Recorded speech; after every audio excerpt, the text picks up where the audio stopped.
Minsan, may mga tao na mas gusto na lang saktan ka ng physically kaysa May bitawan. sabihan ng ganung O, kasakit. mas masakit Oo, kasi yun eh. Parang may mga ganun din eh. Pero- Napaka-powerful din kasi ng Oo, pero words. ano ba yun? Automatic ba yun na pag ganun ka sa mga barkada mo, ganun ka din sa karelasyon mo?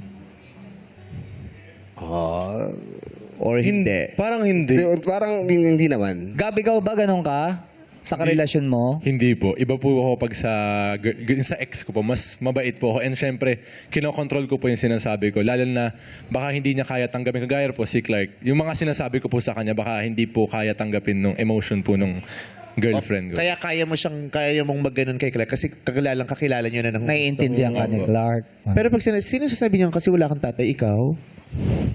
Hindi po. Yung iba pong kaklase po namin. Kaya nga apat lang sila yung magpapatay.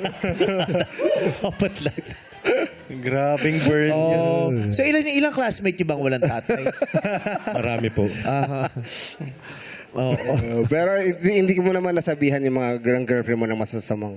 Hindi po. Never. As much as possible, iniiwasan ko po yung sobrang nakaka-hurt po talaga pag po Okay. sa babae. Oo naman.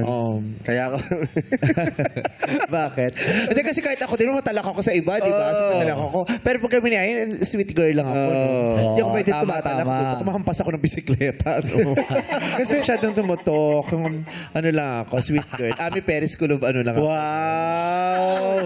Yes. So for demure. Hindi kasi sabi nila, di ba? School of homemaking.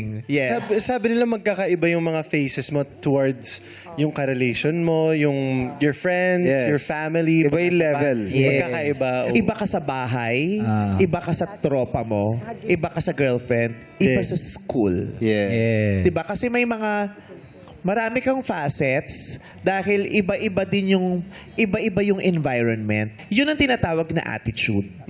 Diba? Kasi yung attitude varies kung sino yung kaharap. Yeah. 'Di ba? So ang mga tao maraming attitudes. Kaya pag sinasabi 'di ba itong taong to attitude to, lahat tayo maraming attitudes eh. Kasi yung attitude depende kung sino ang kaharap mo. Kaya yung ugali ay nagpapalit. Gusto ko tanongin si Gab, nasasabi mo lang naman yun kapag galit ka na o talaga minsan maski hindi ka naman galit, sinasabi mo or... Pag yung punong-puno na po kayo, yung galit na po talaga. At saka kahit saan. Pero hindi rin natin ma-judge kasi talaga yung wika o lingwahe sa loob ng isang tropa. Kasi may kanya-kanya tayong language, iba? Minsan yung murahan, sobrang normal sa isang grupo yon. Nasa Yes. iba, ba't ganyan sila mag-usap? Ang sasama ng mga bunganga.